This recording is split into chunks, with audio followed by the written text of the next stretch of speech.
Pengemasan berita menggunakan infografis turut menjadi salah satu aspek penting sekaligus gaya baru dalam menyampaikan suatu informasi kepada publik di era digital. Bank Indonesia menggunakan infografis untuk mempermudah generasi Z dan milenial memahami kebijakan bank sentral itu. Tadi Bu Maya juga sudah menyampaikan infografik atau visualisasi data ini era digital membawa perubahan cukup signifikan terhadap perilaku masyarakat. Hal tersebut karena saat ini sebagian masyarakat utamanya generasi muda enggan menghabiskan banyak waktu dan energi untuk memperoleh suatu berita. Generasi Z dan milenial lebih senang menyimak data yang disajikan melalui infografis, data yang dipadukan dengan berbagai macam objek visual.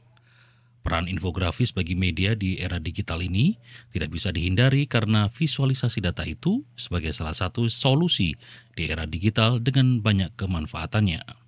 Chief Content Officer Katadata, Heri Susanto mengatakan hal itu pada Capacity Building Wartawan Ekonomi Daerah Bank Indonesia di Kute, Kabupaten Badung, Provinsi Bali. Menurutnya, ragam manfaat dari infografis itu untuk memudahkan penyajian informasi, data atau pengetahuan yang kompleks dengan cepat dan mudah dicerna audiens.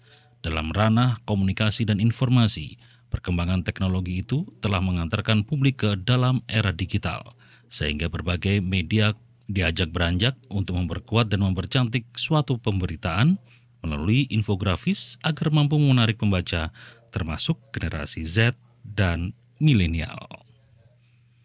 Atau media menyebarkan kontennya gitu ya, atau masyarakat membaca atau nge-share berbagai konten itu melalui WhatsApp.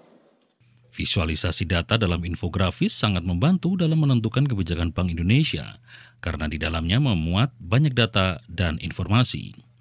Karena itu Bank Sentral tersebut selalu berupaya meminimalkan kesenjangan literasi dengan memahamkan target pemangku kepentingan yang disasar termasuk generasi Z dan milenial melalui edukasi, sosialisasi, dan komunikasi yang sudah menjadi agenda rutin Bank Indonesia. Tadi isu mengenai satu informasi kemudian digeneralisir itu karena kan ada kekurang pahaman. Contohnya misalnya kenaikan harga yang kita kenal inflasi. Inflasi itu kan banyak barangnya yang kita ukur. Jadi kenaikan segelintir harga tidak otomatis itu akan mempengaruhi inflasi karena mungkin ada barang-barang yang turun gitu ya. Generasi Z dan milenial diminta untuk memahami cara menjaga keuangan demi kemajuan Indonesia. Hal tersebut karena negeri ini hanya bisa maju bila semua pihak peduli dan menjaga pengelolaan keuangan.